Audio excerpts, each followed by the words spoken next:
आईन ठार नदीर बड़ मु कहूँ मत सन्यास दिखती हेटू सचिदानंद खुशी कहले कहले तोते कहीं पारे रे हेटू सन्यास देले काशी पठेले जहाँ काशी गुरु श्राद्ध कर बापा मांगे आसो से काशी पंडा कहला मो पादे टका रखी प्रणाम कर सेटा आमको अड़ुआ लगला आउ से ब्राह्मण को धरले पलि आसी सब सत कथा कहले सचिदानंद अच्छा मुझे तोर श्राद्ध करदेवी तोर श्राद्ध करदे एवं सन्यास देले अति सहजरे वेदा जो पढ़ाऊे वेद पाठ पढ़ाऊे से अति सहजरे से बुझीपारे बोली ना देले निगमानंद तापर सन्यास देकर कहले एथर चतुर्धाम भ्रमण कर जो ठाकुर बाहर ठाकुर मुझे आसु चतुर्धाम ना किसी रही जा मु तो सांगे जी एडू गुरु शिष्य जी आसती गुरु आगे आगे चलती शिष्य तर बही बुजुला मुंडे मुंडेक आसती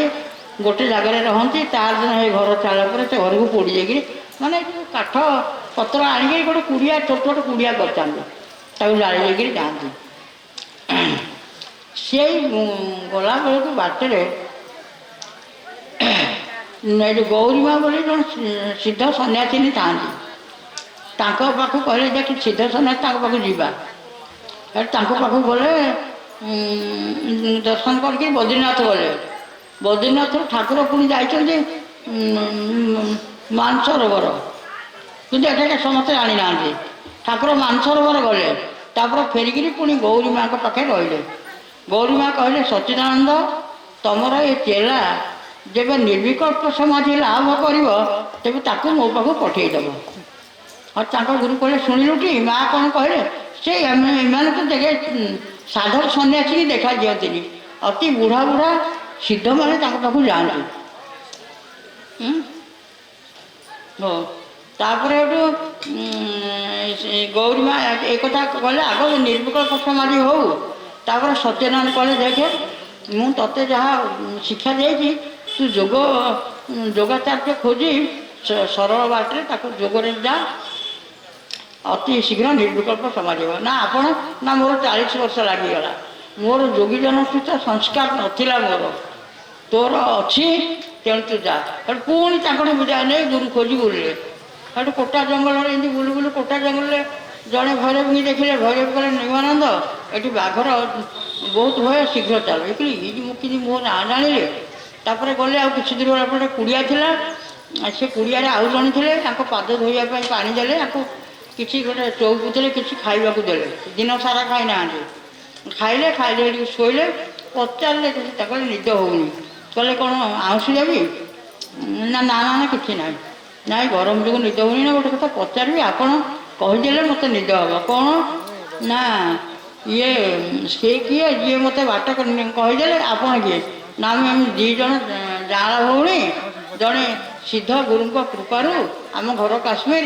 जोग सिद्धि करी ये जंगल रोचु सी कहली ताले मुझे गोटे गुरु पाइबी मत आप दीक्षा जोग शिक्षा ना ता संभव नुहे तुम अलग निर्दिष्ट गुरु था अच्छा कहीकि 8 आना पैसा धरईदे स्टेशन बाट देखईदे देखईदे ठाकुर कौन कले जो भाविले आसिले कहले काले छाड़देली कि जो गुरु पुणी गला बेलू से घर ना कि से किसी ना खाली पाद धोता पानी मुंदाकर चिन्ह अच्छे से जोगिनी नहांती कि कहीं ना ठाकुर कलिकता आसिले कलिकता आसाम गले आसाम ब्रह्मकुंड स्नान करने मकर संक्रांति दिन ब्रह्मकुंड स्नान करने सेठू गले ये जाकर सांगरे जो मैंने जाइए ठाकुर ये ज्वर है हईजा है सांगरे जो मैंने जाइए कहले तुम आजिक टे रुह आउ सांग होकर मत ज्वर हो उठा माने उठी पारना ज्वर जे सांग मैंने कि रात लुचिकी आपको पलि आसिले सका देखा कहीं ना सेमती उठी पारना कि झाड़ा ज्वर प्रबल सेठू जड़े आदिवासी लोक आसला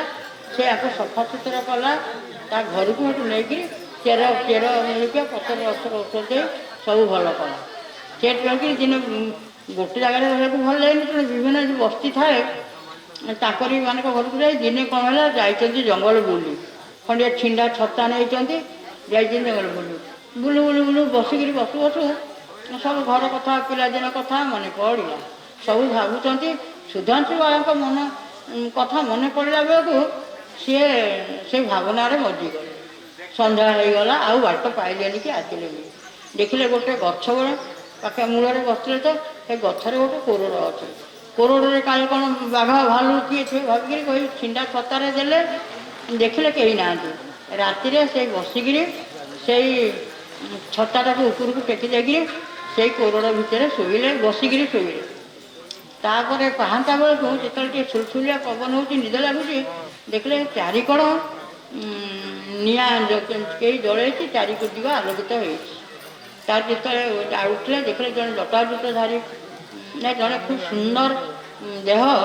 जड़े सन्यासी बसुँच ये ओह्लैक आसिले ओह्लैक आसी प्रणाम कले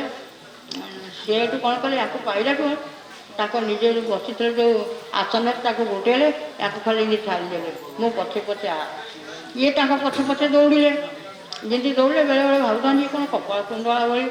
बंकिमचंद्र भारी उपन्यास बही से पढ़ती तो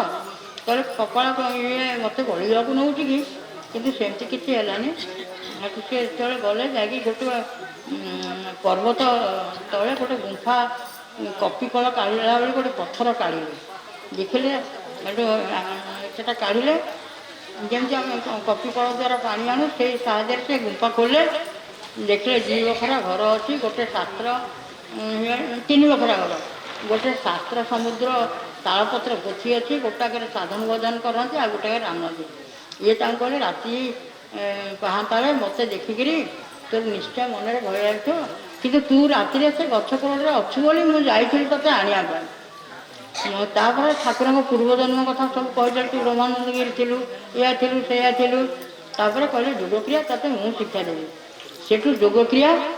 ठाकुर को शिक्षा देले देखिए तापर कहले देख ये जो बणर फलमूल आ सारू कंदमूल खाई देहर योगक्रिया बल आसबनी घी दूध लहुणी एमती सब योगक्रिया खाया पड़े तू बर्तमान लोकाल जा ना मत किए दबा खाइबा लोकाल क्या मागे कौन करी ना तू जा ते हम सुविधा ठाकुर जो नहीं ठाकुर को आणिक से बस्ती छाड़दे बस्ती तो पुणी मकर मेला पड़ी से सन्यासी मान सागर ठाकुर आसिले दिने राति गोटे शिव मंदिर शोचती शिव मंदिर सका देखला जड़े लोक पाद पाखे बस ना शारदा प्रसन्न सिंहराय किए तो से गाँव जमीदार से कहले मत राति जड़े जटाधारी सुंदर पुरुष कहले तुम गाँ शिव मंदिर से जी शोची जा उठेक तुम घर आणिक तुम योगक्रिया साधना साहाय्य कर तुम प्रभुत उपकार हम से स्वप्न देखिए आसी आपको नापाई से कौन कले ठाकुर सांगे नहीं गले अलग बगीचार घर कले से तो जमीदार थे घर करदे किंतु सेठी योग विघ्न है विभिन्न प्रकार योग विघ्न है तेणु गोटे चिठी लिखिदेले एठी बहुत योग विघ्न हबार श्रीगुरु आदेश अन्यत्र चली यहाँ कहीकि आसिले पुणी आसाम ट्रेन धरी गुवाहाटी स्टेशन में ओह्ल चल चल जाऊँच जड़े भद्रलोक दृष्टि पड़ा से भद्रलोक या डाकिले या डाकिक से साधु सन्यासी भक्त भाई या डाकिले ये गले ठाकुर गाधुआ पादा कहले गाधुआ पादी ठाकुर गीता पढ़ुं सेठ कहले जे गीता गुरु शिखे गुरु आदेश पढ़ुं ना निजे पढ़ुं ना गुरु आदेश पढ़ु कह हौ मुझे ऑफिस बेल है से आसिस्टाट कमिशनर उच्च पदवीर अफिसर आ तुम थी कथबार्ता हाँ हेटू सी कौन कले ठाकुर रही ना यज्ञेश्वर विश्वास यज्ञेश्वर आसिले ऑफिस आसिक दुख सुख हबार से जाने ठाकुर कहीं कौन पर बुलूँ से कहकर पिला छुआ नाला जड़े आपको पुओ लेखे सरजुवाला यज्ञ मृणाली स्त्री या पुओ लेखे 2 जन जाक पारे से सविकल्प समाधि है समाधि भांगा जाए तो यज्ञेश्वर और स्त्री की देता से समाधि भांगी दिखती सविकल्प समाधि ଥରେ ବସିଲେ ସମାଧି ସାଙ୍ଗେ ସାଙ୍ଗେ ଭାଙ୍ଗିଲାନି। ବହୁତ ଚେଷ୍ଟା କରି ସମାଧି ଏଠି ଭାଙ୍ଗିଲା। ତାପରେ ଦିନେ ଗଲେ କାମାକ୍ଷା ପାହାଡ଼କୁ ନିର୍ବିକଳ୍ପ ସମାଧି ପାଇଁ। କାହାକୁ କିଛି ନ କହି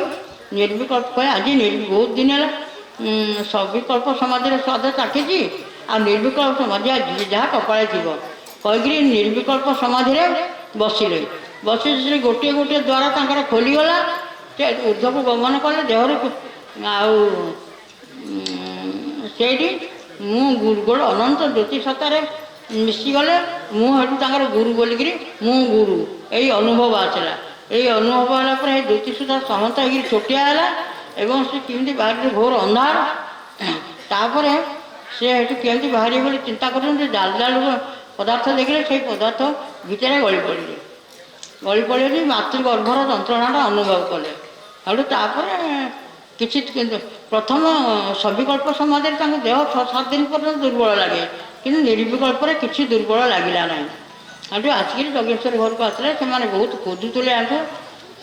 କିନ୍ତୁ ତାପରେ ତାଙ୍କ ମନରେ ଭାବନା ହେଲା ମୁଁ ନିର୍ବିକଳ୍ପ ଗଲାବେଳେ ମୁଁ ଦେହରୁ ବାହାରିଲି କେତେବେଳେ, ପୁଣି ଦେହରେ ପଶିଲି କେତେବେଳେ, ମୁଁ ତ କିଛି ଜାଣିପାରୁନି। ଏଇଟାକୁ କ'ଣ ପୂର୍ଣ୍ଣ ଜ୍ଞାନ କୁହାଯାଏ? ଏଇଆ ଭାବିକିରି ସେ ପୁଣି ବୋଧେ ଯାଉଥିଲେ ପୁଷ୍କର ସଚ୍ଚିଦାନନ୍ଦଙ୍କ ପାଖକୁ। କିନ୍ତୁ କାଶୀ ଯାଉ ଯାଉ କଲିକତାରୁ ପୁଷ୍କର ଯିବାକୁ ହେଲେ ବାଟରେ ପଡ଼ିବ କାଶୀ। କାଶୀରେ ଓହ୍ଲେଇଲେ। କାଶୀରେ ହେଠୁ ଅନ୍ନପୂର୍ଣ୍ଣା ମା ତାଙ୍କୁ ଉଦ୍ବୋଧନ କହିଲେ ତୁ ଏବେ ସୁଦ୍ଧା ଅପୂର୍ଣ୍ଣ। ତାଙ୍କୁ ଗୋଟେ କହିବାରେ ସର୍ଟରେ କହିଦେଉଛି। ତେଣୁ ସେଇଠି ସେ